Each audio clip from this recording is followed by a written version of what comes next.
Padre Fábio, quem escreveu foi a Mara Suede Sobral, lá de Guarulhos, São Paulo. Até que ponto a psicologia pode ajudar uma pessoa com depressão? A psicologia pode ajudar uma pessoa com depressão, como a gente já falou isso aqui algumas vezes, há muitas espécies de depressão. Uma delas é química. A pessoa precisa de um medicamento para regularizar o organismo, né? Está faltando uma série de coisas. Agora, a psicologia ela é boa em todos os casos, seja na depressão motivacional, às vezes a pessoa passou por um processo de perda. É interessante porque até o processo de perda pode ser também desencadear uma depressão química. Sabe por quê? Porque toda vez que a gente perde alguém na nossa casa, na nossa família, toda vez que a gente passa por um processo de tragédia, de acontecimento doloroso, geralmente a gente perde o apetite.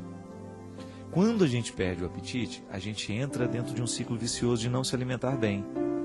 E quando a gente não se alimenta bem, o organismo vai vivendo um déficit, né? Ele vai perdendo aquilo que ele armazenou e de repente ele está totalmente fragilizado. Muitas vezes a depressão entra na nossa vida assim, com um acontecimento que modificou a nossa rotina.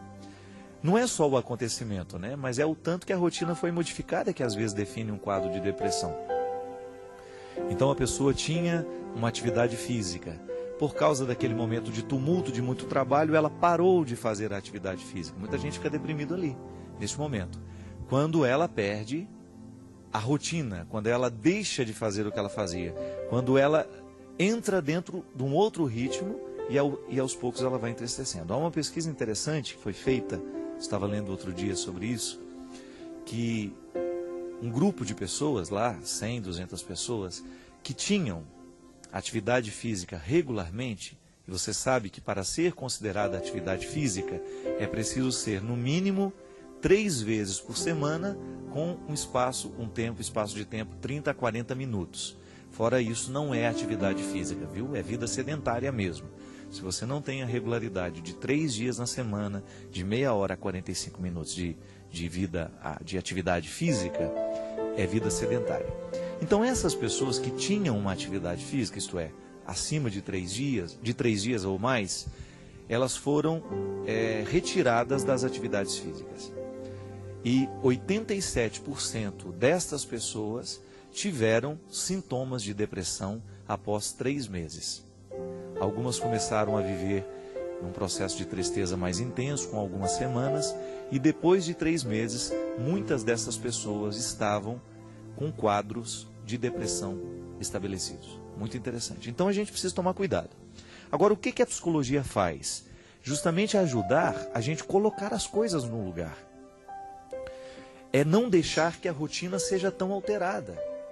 O que a psicologia vai fazer? Desculpa, gente, nós estamos com um probleminha de som aqui. O que a psicologia vai fazer é justamente não permitir que aquela pessoa perca o ritmo da vida.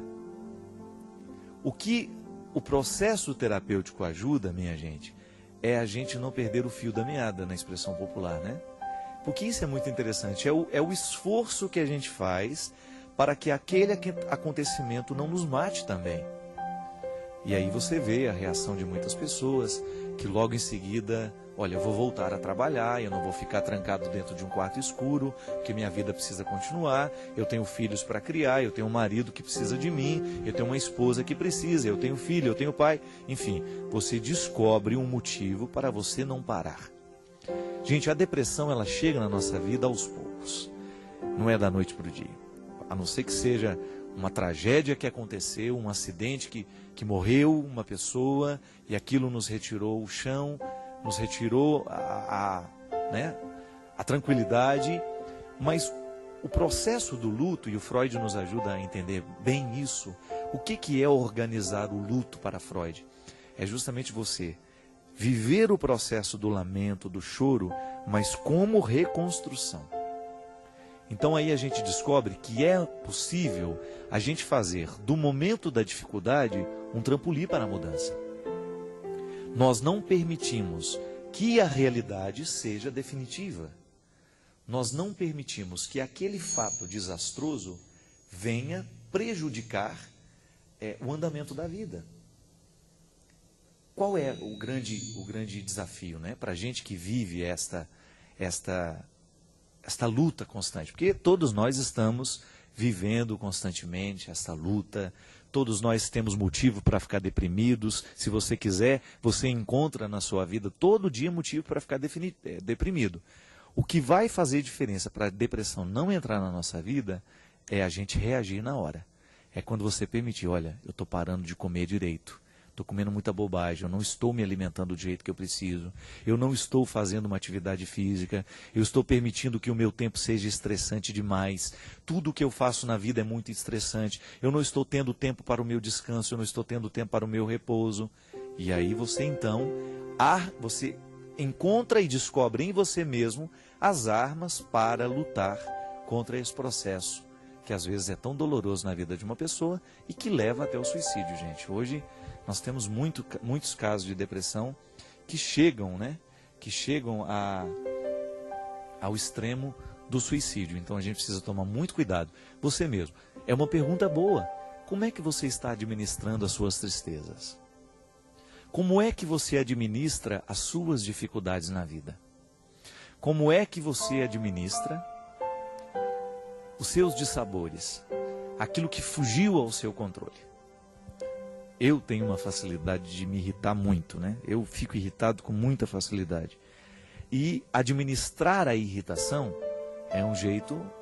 Eu preciso descobrir um jeito de administrar essa irritação, porque senão cada vez que eu fico bravo, eu libero no meu organismo uma toxina terrível. Cada vez que você se irrita, cada vez que você grita, que você briga, você está liberando no seu organismo uma toxina altamente nociva a você mesmo. Uma toxina que lhe adoece, uma toxina que lhe retira a saúde.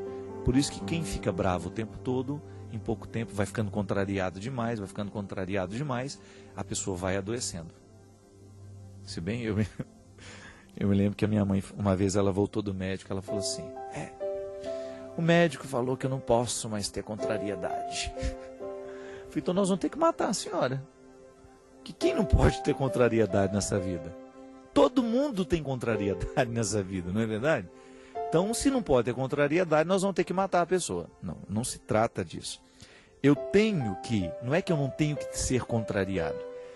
Claro, se você está num meio onde as pessoas estão prejudicando demais a vida do outro, né? Então a gente precisa fazer um esforço para a gente não levar tanto problema para aquela pessoa. Sobretudo se trata de uma pessoa idosa. Eu acho que às vezes nós somos injustos demais com nossos idosos. Nós partilhamos com ele problemas que ele não vai poder resolver. Nós só vamos esquentar a cabeça dele. Eu penso 2, 3 vezes antes de contar os problemas que eu tenho para minha mãe, porque eu sei que ela não pode resolvê-los para mim. Agora, se eu sei que ela vai me ajudar, se é só o aconchego dela que eu estou precisando, então não tem nenhum problema em eu procurar e contar. Agora, se eu vou contar só para encher a cabeça, não, é muita irresponsabilidade, chega a ser uma falta de caridade. Quando você conta um problema seríssimo para o outro que você sabe que não vai poder lhe ajudar. Desabafe, mas desabafe com quem tem estrutura para ouvir o que você vai dizer. Não vai desabafar o que você está aí, que é grande, que é problemático, com uma pessoa que é mais frágil, que está aí com problema na vida e não dá. Então a gente precisa tomar o cuidado para aprender a administrar o que é contrário a nós. Então eu pego o que me contraria neste momento e vou, não, será que eu tenho tanta razão para ficar bravo assim? Será que eu tenho tanto motivo para ficar irritado com isso? Hoje mesmo eu estava conversando com a Mônica, que trabalha comigo lá no escritório em Belo Horizonte, e eu pedia desculpa a ela. Falei, Mônica, me desculpa, porque essa semana eu estou nervoso demais. E às vezes eu falo no rádio, né, no Nextel, solicito alguma coisa, já solicito irritado. E eu não posso fazer isso, porque não é só o outro que fica chateado comigo, mas sou eu também que vou construindo uma série de coisas ruins dentro de mim. Eu vou descarregando dentro de mim uma química horrorosa. E pelo amor de Deus, eu não mereço essa química horrorosa e o outro não merece. Então, qualificar isso, né? Aí a gente evita a depressão do outro, evita a tristeza do outro. A gente evita o que é ruim na vida.